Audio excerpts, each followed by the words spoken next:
हेल' लोगोफोर, बे समाव नोंथांमोननि सिगाङाव मोनसे जाब्रबथाय जाथायनि सोमोन्दै फोरमायना होनो लानाय जादों। बेखौ नोंथांमोना नुखाबायबो जानो हागौ एसे, नाथाय बेनि माखासे डिटेल्सफोरखौ नोंथांमोना मिथियाखैब्ला बे भिडिअ'आव नुनो मोननाय जागोन। दा बुहुमनाङैनो कर'ना भाइरासजोंनो जोङो सुबुंफोरा हालाय हाफाय जागासिनो दं आरो गोबाङानो रुंसारि जानानै थांबाय। जों बेखौ गोदानै बुंफिननांगौनि गोनांथि गैलिया। नाथाय बेबायदि समावहायनो हादोराव, रायजोआव, ओनसोलाव गोबांथार जाफेरै बा आसा खालामजायै गोबां गाज्रि जाथायफोरा जालांगासिनो दङ। दा बिनिनो थांनाय 7 आगस्ट एबा मैया भारतनि केरेला रायजोनि सिङाव थानाय काजिकटआव गंसे एयार इन्डिया एक्सप्रेस फ्लाइटआ जाब्रबथाय जाबावबाय।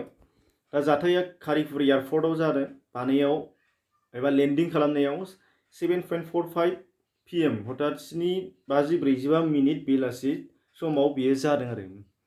दा नोंथांमोना नायना लानो हानाय जागोन, इन्टारनेटआवबो सार्च खालामनानै लानो हानाय जागोन कारिपुर इन्टारनेशनेल एयारपर्टनि सोमोन्दै। दा बेयावहाय सावगारिखौ नोंथांमोननो मोननै दिन्थिना होदों। दानिया मैयानि बे जाथायनि रिपर्टनि बादिब्ला बे प्लेनाव गासै 190 सुबुंफोर दंमोन होनदों आरो बेयावनो 2 पाइलट, 4 केबिन क्रिउ आरो 10 इन्फेन्ट्स आरो आद्राया हान्थियारिफोरबो दंफायोमोन।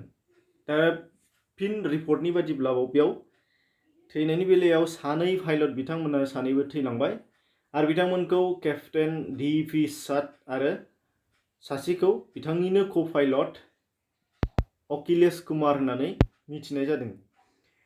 दा बे प्लेनआ 91344 बेखिनि नाम्बारनिमोन आरो बेयो DXB हथात दुबाई इन्टारनेशनेल एयारपर्टनिफ्राय भारतनि काजिकट इन्टारनेशनेल एयारपर्टसिम फैदोंमोन।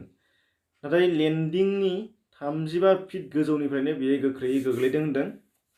जाउनाव बे प्लेननि खर' बाहागोआ कमप्लिटलि क्रास जादों, अर्थात बायदों आरोखि। ओमफ्राय बेनि थाखायनो सिगाङाव जिरायनाय हिसाबै पाइलट 2आ थैलांदों आरो बिनि साखाथियाव थानाय आरो जाथायजों गोख्रों आघात जानानै गासै 17 साया थैनानै थांबाय आरो माखासेया दासिम गोब्राब जखमाव दंगासिनो दङ होनना बुंदों।